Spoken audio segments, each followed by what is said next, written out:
Hello, everyone, and welcome to BookTrib Live. There's no cure, it's terminal, and baby boomers, it's coming after us. I'm talking about Alzheimer's disease. Alzheimer's is not a normal part of aging and in fact worsens over time. Without a cure or preventative, in the next 15 years, Alzheimer's is expected to exceed heart disease and cancer as the leading cause of death. This alone could bankrupt Medicare. In his memoir, On Pluto, Inside the Mind of Alzheimer's, veteran journalist Greg O'Brien talks freely about what it's like to slowly lose your mind and see slices of your very identity slipping away. Because Greg is an award-winning investigative journalist, in fact, he has been nominated twice for the Pulitzer Prize and was a finalist, he has the outstanding ability to communicate objectively the patient perspective of living with this disease.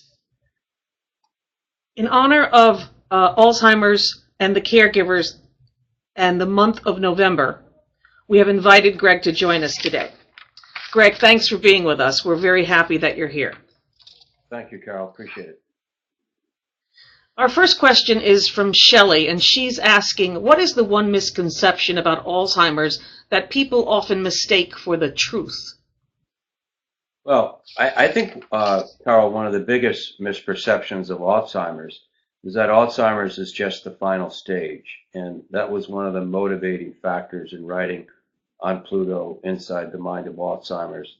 You noted before, the book is just recently released and might be easier for people to get it on Amazon right now. I'm not sure it's in all the bookstores yet. But people have this sense of Alzheimer's as the final end stage when you're in a nursing home and you're 85 years old and you don't know who you are. I had a front row seat in watching my maternal grandfather die of Alzheimer's and my mother, and now the disease is coming for me. Alzheimer's is a disease that takes 30 years to run its course.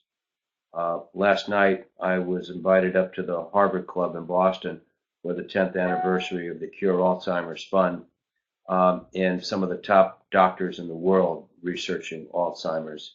And it is what they call a death in slow motion.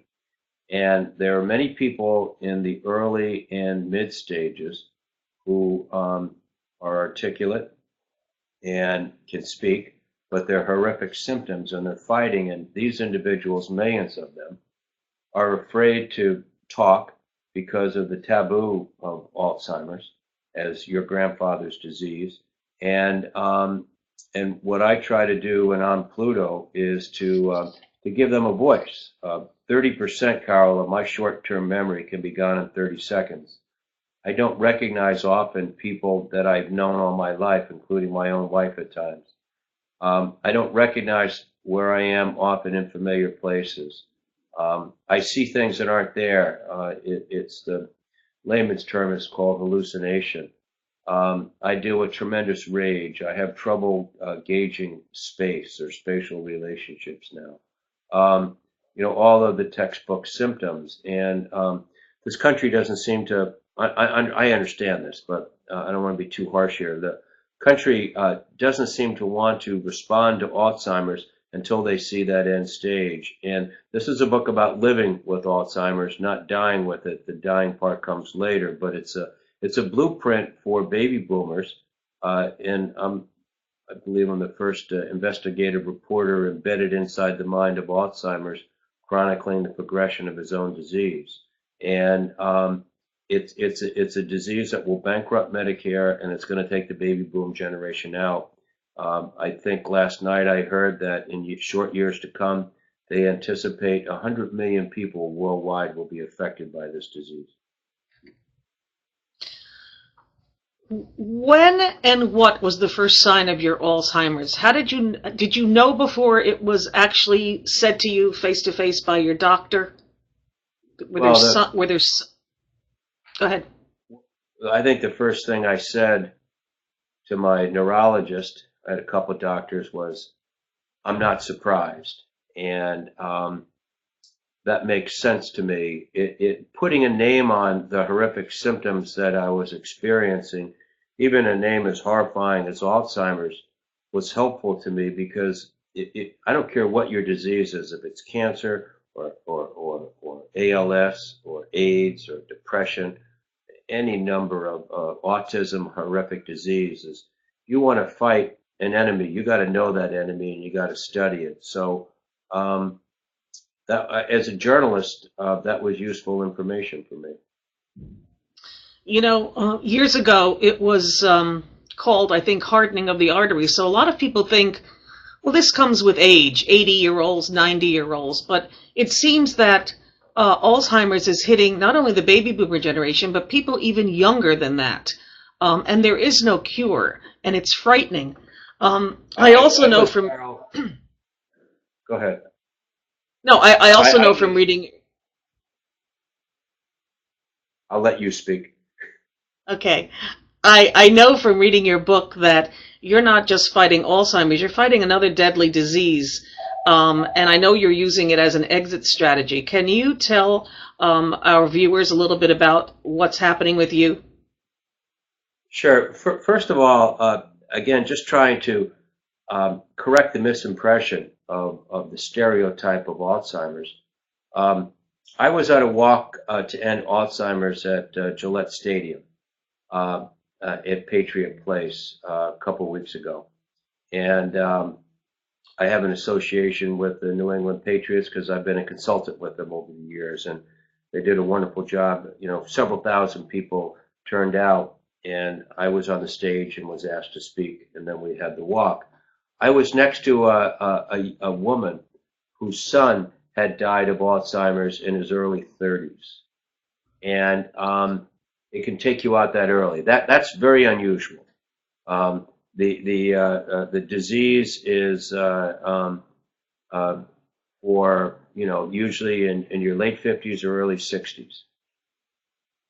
So, but it can be that it can strike that early.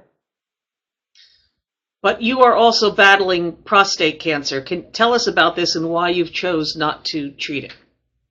I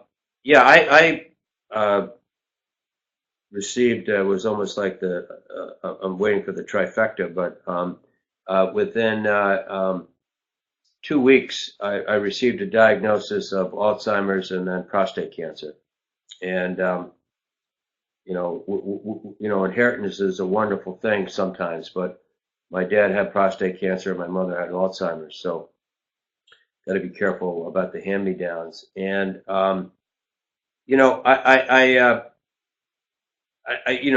could have, which I did for a little bit, gotten a pity party and shook my fist at God. And God is my friend, by the way. I don't deserve God. I have a tremendous faith in the Lord, traditional Irish Catholic faith, as I said before, more evangelical Catholic, but don't tell my family in Dublin because they'll stone me. But now I just forgot your question, Carol, because I was so focused on going off in another direction. So reel me back in. I'll reel you back in. That's quite all right. We were talking about you were being diagnosed with prostate cancer within a couple of weeks of your Alzheimer's diagnoses, and why you have chosen not to deal with the prostate cancer. Well, I saw what Alzheimer's did to my grandfather and to my mother, and I was there toward the end. I was right there when my mother died, and I don't want my family or friends to see me at that stage. And so I've chosen, in talking with my doctors and my family, not to treat the prostate cancer. That's a potential exit strategy for me, because there is no cure.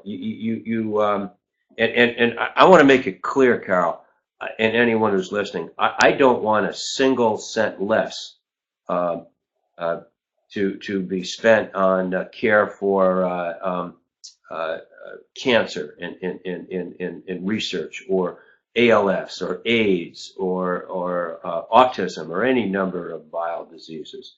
But what I'm trying to say is, when you talk about Alzheimer's, you can't remove a brain.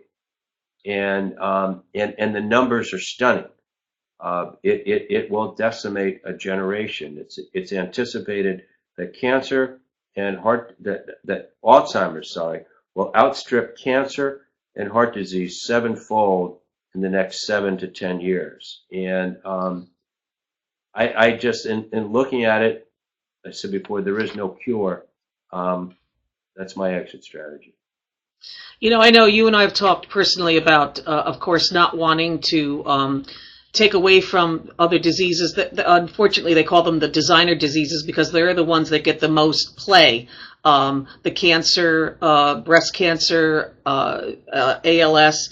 But as you said, the statistics are staggering, and I don't think people are aware of it. And I would just like to read from this sheet, the fact sheet, that more than 36 million people around the world are living with Alzheimer's. Every 67 seconds, someone in the United States develops Alzheimer's. That's just amazing. And I think what you're trying to do with the book, On Pluto, Inside the Mind of Alzheimer's, is just to put a face on it. Just to shout out that, yes, we have to find a cure. We have to find what causes it before you could even find a cure. And I know that there are a lot of researchers working on this now around the world. But Mike C. has several really great questions, and I want to get to these. One of them is, of all the stories you've covered in your lifetime as a journalist, and there are many, I know that, Greg, from reading your resume, do you think your story is the hardest assignment you've ever had to talk and write about? Yes, because it's so personal, and I had to do everything I could, which is very difficult. It's a juggling act to have an out-of-body experience, so to speak, to report what was going on inside my mind. And as I said before, as an embedded reporter in my own mind, don't try this trick at home. It's very difficult. It took several years of once I realized something was terribly wrong. I kept notes for several years, and it was just my instinct, writing notes of what was happening to me, what was happening to my mother, memories of my grandfather. I was afraid, as I have, that I'd forget things, and I compiled 800 to 1,000 pages of notes from which I wrote the book. And I don't know how much you see on the screen here, if you just see my face or the back of my office, but people can see a lot of things on the wall that in my office I organized that as almost my memory, kind of a chronological memory of the past. So when I come in here, I know that that I won't forget, and that loss of self is one of the toughest things about Alzheimer's. If you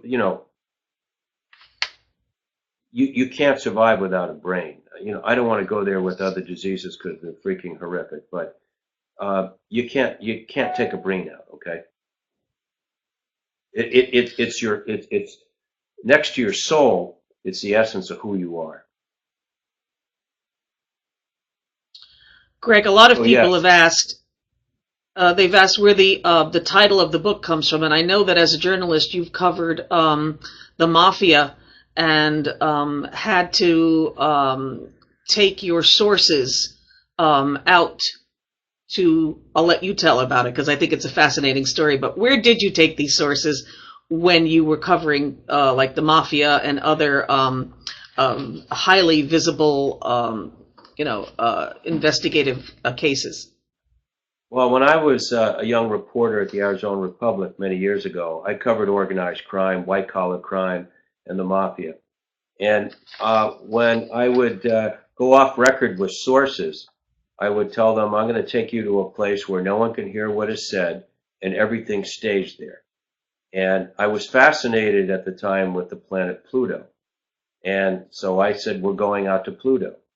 And a lot of my buddies picked up on that.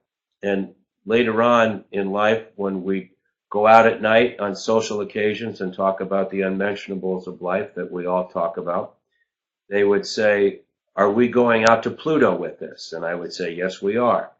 And so many of my friends over my life have heard the term going out to Pluto. And in Alzheimer's, Carol, it's a 24/7 fight. If you're not moving forward, you're moving backward. But there are times when Alzheimer's overtakes and you drift out. And I had to invent a place where, when I drifted out, that I was comfortable with. So I called it Pluto. And like my mother, one day I won't return from Pluto, but at least everyone will know where I am. You know, as I said in the beginning, November is National Alzheimer's Awareness and Caregivers Awareness Month. What do you think is being done to spread the word about this disease, and how does your book On Pluto contribute to those efforts? Well, I think what collectively is being done is everyone saying we need to have a national, international conversation about this. Of all the major diseases, this is the only one on the rise. Of all the major diseases, this is the only major one in terms of the top killers for which there is no cure in terms of numbers of people that are afflicted. Of course, there are other serious injuries and serious diseases out there for which there is no cure. And again, I don't want to take anything away from that. I think that a good example, the people behind breast cancer, they've done an extraordinary job in getting the word out.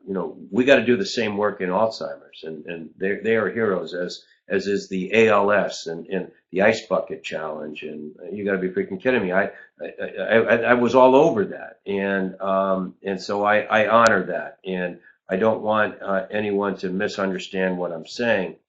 All I'm trying to tell you is that in sheer numbers, this is going to cut the legs off of the baby boom generation. Everyone in medicine, from Harvard doctors all the way out to Stanford, knows this, and it's a tidal wave coming worldwide, and the crisis is here. It hasn't just started. And yes, there are a lot of advances, and at some point,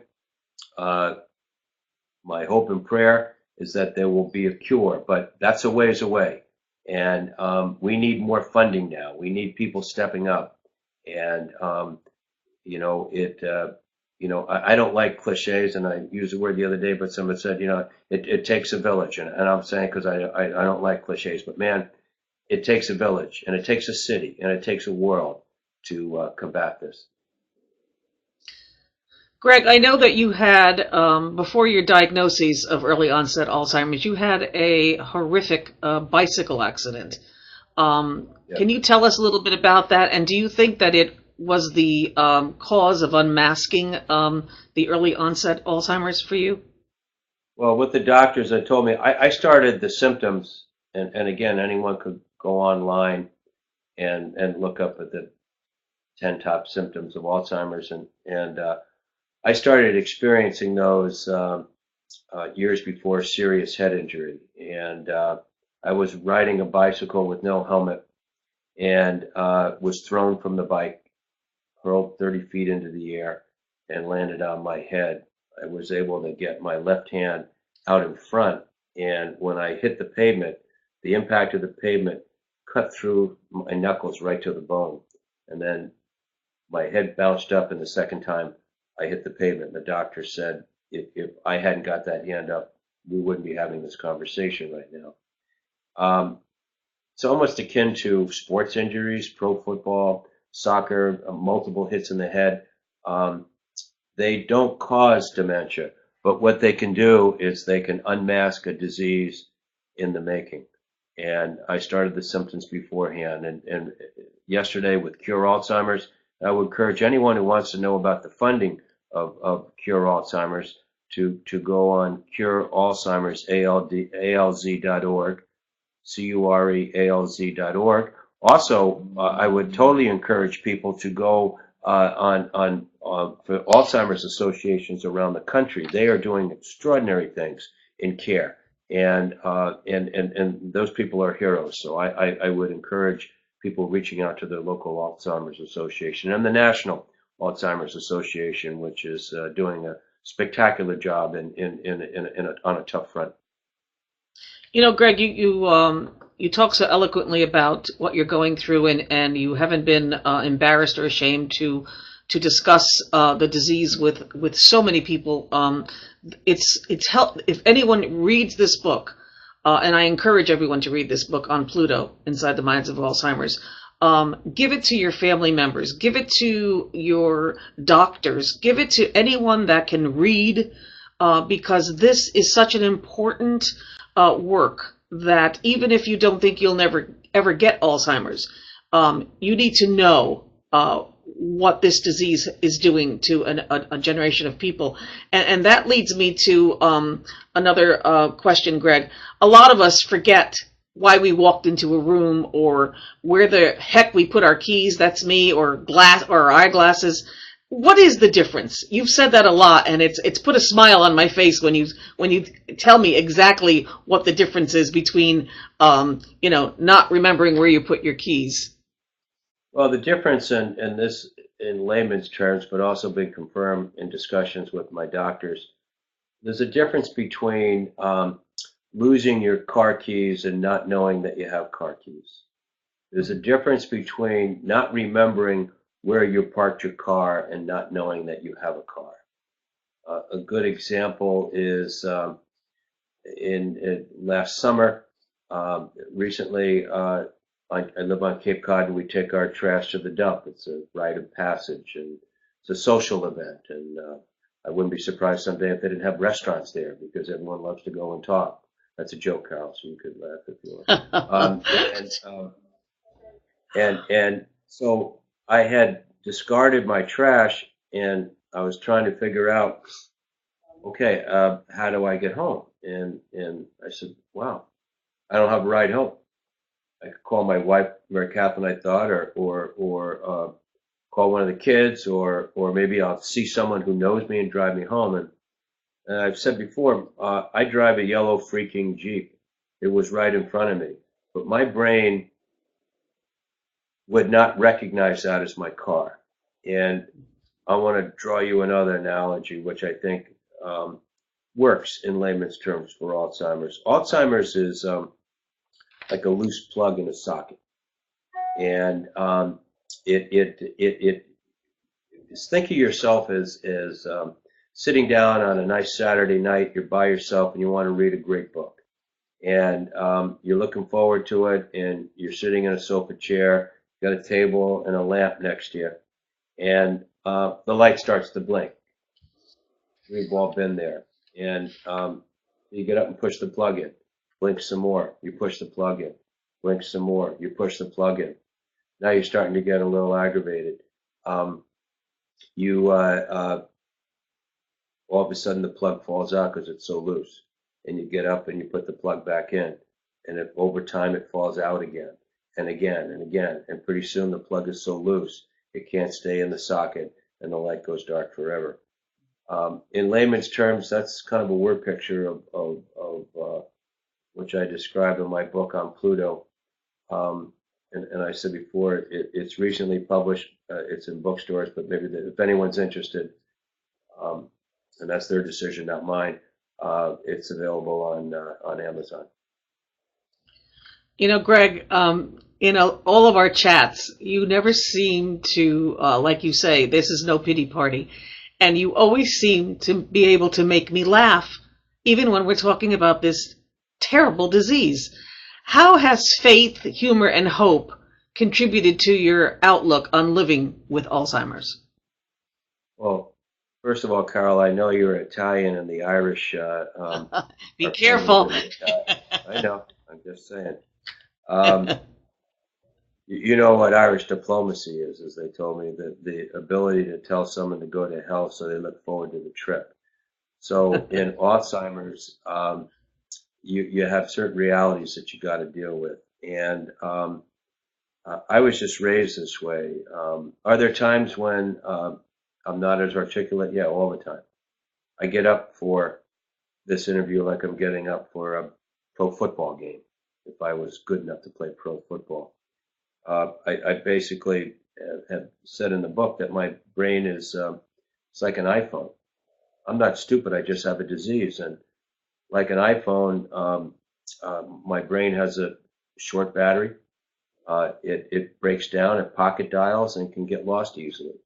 And so you come up with strategies in how to pursue. But I was raised on hope and faith and humor. And I've said before, I have a strong faith in God. I'm not here to proselytize. People find God, goodness, however they want to call it. I define God as God in the traditional way, and I could not live without my faith in the Lord. I would, I'd be a dead man walking.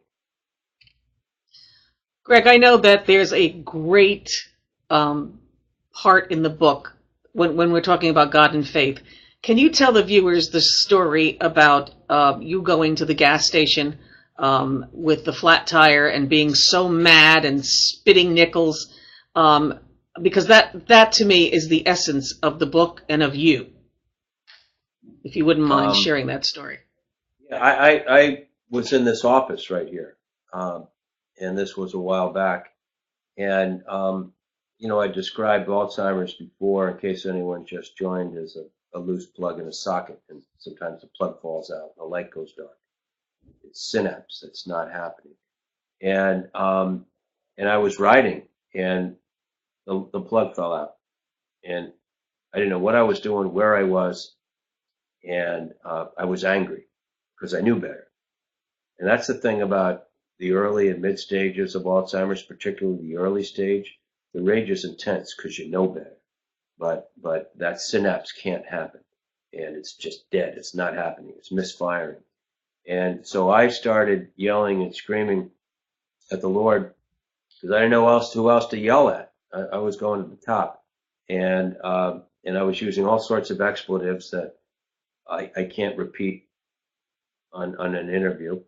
And, you don't care about me, blah, blah, blah. Where the blah, blah, blah are you? I'm trying to do the best I can. And you tell me you got the whole world in your hands, but you must have dropped my sorry ass. And where are you? And what's going on? And just screaming.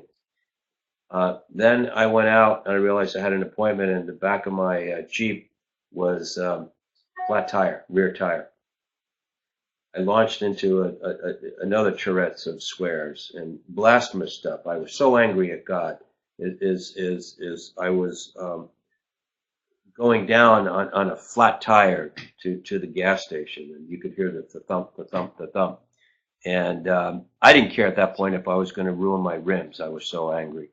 And I got down there at the Brewster Mobile, not far from my house, and the attendant who went to school with one of my sons said, "Mr. O'Brien, I'll take care of that." And I said, "Please, I got to go somewhere. Please take care of it." So they came back a few minutes later and they said, "You might want to see the culprit." And I said, "Look, I really don't give a crap whether it's a nail or a piece of glass." And they said, no, you're going to want to see this. And I said, all right, fine. So he showed me this small bent piece of scrap metal. And, it's emotional to talk about. That was stuck in the tire, right? It was stuck in the tire. Stuck in the tire. The metal. Yes. Small bent piece of scrap metal that was stuck in the tire that was shaped into a perfect cross. Unreal. And I got to tell you, man, I started crying. I just felt God was saying, "Okay, pal, we love you, baby." Like Telly Savalas, can we talk now? And I never looked back on my disease from that point on. And I said, "Okay, you're in charge, not me." And by the way, I'm not qualified to be in charge anymore, if you haven't noticed. And I felt the Lord saying, "Yes, I think I heard you." So, you have not let this disease stop you from writing, from driving, even though we know the chief of police in Brewster is watching out for you. Better not be. And you also, right. What are some of the activities you do in your spare time? You talk about sundowning. You do a lot of exercising. Talk a little bit about that before our time is up, because I really want to push the book in front of everyone that's watching this BookTrib live cast today. But what do you tell us how you get yourself going and trying to stop this behemoth from taking over your brain, especially toward the evening hours? Well, first of all, I want to partially reassure individuals that I try to drive only when I need to. And I noticed that with my mother. I'm on a similar track that she was on in the progression of this disease. And so my son Connor drives me a lot. I'll take trains, I'll take buses. Last night went up to Boston. My son was with my son, took the bus. So I'm trying to be more careful about that. And I would urge anyone who's fighting this disease, even in the early stages, to pay attention to that. That's important. Now I forgot the rest of your question, Carol. I know. Just want to know what you do in your spare time. Tell us about the gym and your regime. You know, I have strategies, and one of my strategies is my laptop, which just broke down my MacBook, and I got it fixed, so that's good. I was in panic mode right before this interview, by the way. But I have Apple Care, which is a smart thing, and it was a easy fix. But everywhere I go, I use my laptop. God bless Steve James. Steve James. Now, Steve James, another hero, was a legendary filmmaker. Steve Jobs. And my MacBook Pro is always at my side. My iPhone is always at my side. I'm constantly, if I'm trying to figure out the answer to something because I don't know, or I'm writing and I don't know the word, I'm constantly Googling, asking the question, what's this? And sometimes I got to go to 6 or 7 screens or websites to find the answer, because the next one brings me closer. The next one brings me closer. And then finally go, oh, wow, I got it. But at the end of the day, when you get kind of spent, it's called sundowning, and the change in light has an impact, and it confuses the brain. And people can look that up on the internet, sundowning. And so what I do is I go work out, and I try to work out for an hour. And then after that, I go write for an hour and two, because to restart the brain. And I take a lot of medication as well. And I say that process is akin to restarting a brain, and think of your brain as a chainsaw in New England that in February has been sitting out on an outside deck overnight, and you got to rip at the thing before it'll start. And that's kind of what it is with Alzheimer's. Greg, before we end, tell everyone where they can find a copy of the book, On Pluto, Inside the Mind of Alzheimer's. Well, it's in local bookstores, but it's newly released, and I think the best way to get a copy, quickest way, might be Amazon.com. I also have a website for On Pluto called onpluto.org, but certainly Amazon.com, which everyone's familiar with, will take you right there. On Pluto, Inside the Mind of Alzheimer's is the name of the book.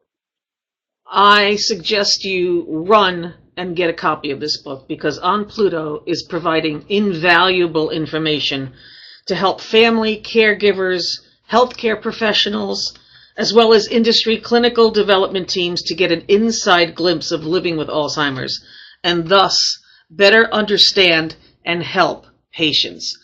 Greg, thank you so much for being with us today. You are an inspiration to me and to everyone that knows you. Don't forget, everyone, go to BookTrib.com to enter to win a copy of this fabulous book. You won't be sorry. Thank you all very much for spending this time with us today, and especially to you, Greg. God bless you. Thank you for everything. Thank you, Carol. You take care.